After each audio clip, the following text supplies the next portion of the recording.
Prezados irmãos e irmãs, louvado seja nosso Senhor Jesus Cristo, para sempre seja louvado em nossa Mãe Maria Santíssima. São Pedro, escrevendo a sua primeira epístola, diz que a salvação que nós obtemos foi investigada pelos profetas antigamente. Eles profetizaram sobre a época em que viria o Cristo, os seus sofrimentos, a glória que viria depois. Foi revelado a eles que não para si mesmos, mas para nós, estavam ministrando estas coisas. Nós somos privilegiados, nós somos da realização, do cumprimento, enquanto os profetas foram da época da promessa, da espera. E essas revelações são tais que até os anjos desejam contemplar. Vivemos, portanto, numa época maravilhosa, a época da graça, a época do Espírito, a época do Evangelho.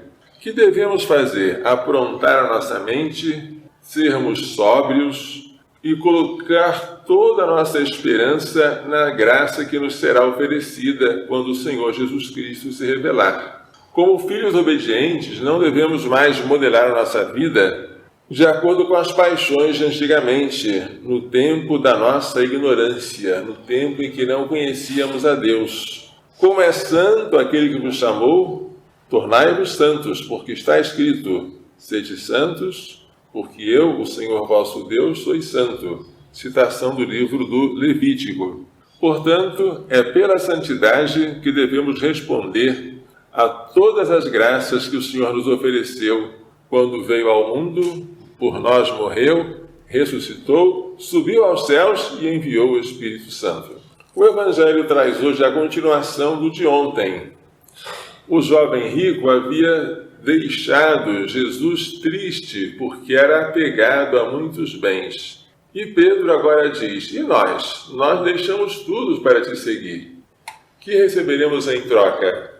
Jesus responde que quem tiver deixado casa, irmãos, irmãs, mãe, pai, filhos, campos, por causa de mim e do Evangelho, receberá já aqui neste mundo, juntamente com perseguições, 100 vezes mais, casa, irmãos, irmãs, mãe, filhos e campos, e no futuro receberá a vida eterna. Isso é verdade. Todos que deixam a mãe para seguir a vida religiosa ou sacerdotal recebem várias mães. Todos que deixam de ter filhos biológicos passam a ter uma multidão de filhos espirituais.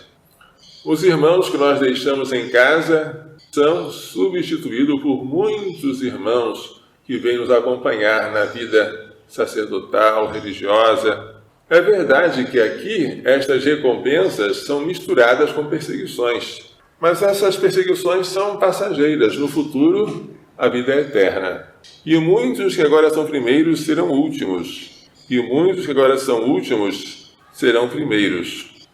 Felizes os que agora são últimos, aqueles que não contam na sociedade, aqueles que procuram ocupar os últimos lugares, aqueles que deixam tudo por causa de Jesus, porque a esses está reservada uma herança maravilhosa. Que Maria Santíssima, que sempre foi a última e hoje é a primeira, São José, seu castíssimo esposo, nos façam entender e pôr em prática as lições desta liturgia.